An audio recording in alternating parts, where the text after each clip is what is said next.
Scientists are very uncomfortable the way the real world gets its information. In the United States, you get 5 seconds on the national evening television news. If you're lucky, you might get 2 5-second bits with somebody in between who says what you said wasn't true. You're very lucky, then you're the first and the last, so you look better. On the local evening news, you could probably get a whole 25 seconds. You talk to the American Congress, you get 5 minutes to talk to the senators or to the members of Congress. But if they like you, they'll ask you questions. So you've got to impress them so they'll like you or hate you. Either way, they're going to ask you questions. Don't just be in the middle.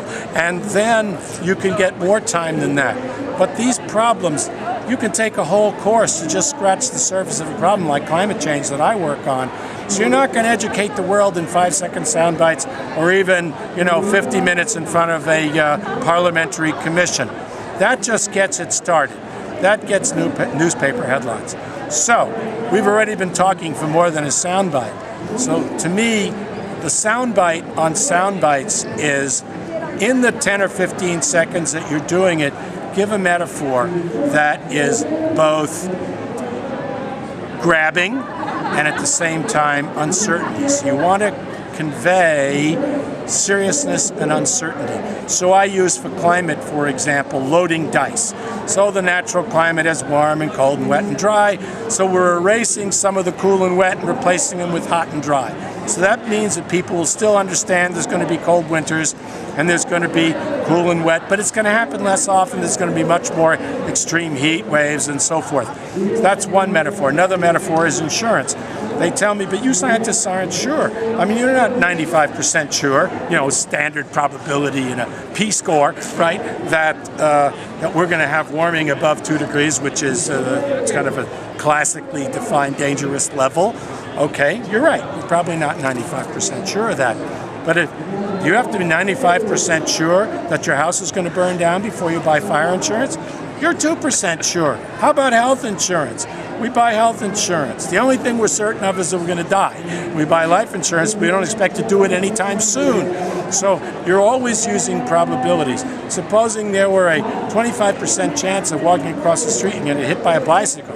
Well, maybe in Amsterdam it's higher than that. But in any case, the key is you're going to be really darn careful. You may not even do it.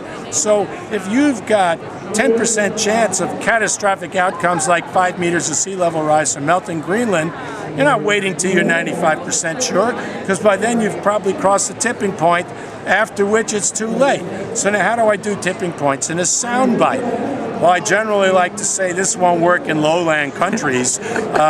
Your kids are in a school bus going over a hill. I know you'd have to go out to Maastricht for that. But you're in a school bus and you're coming down. Well, that's a tipping point. And gravity is going to take that bus at high speed down to the bottom.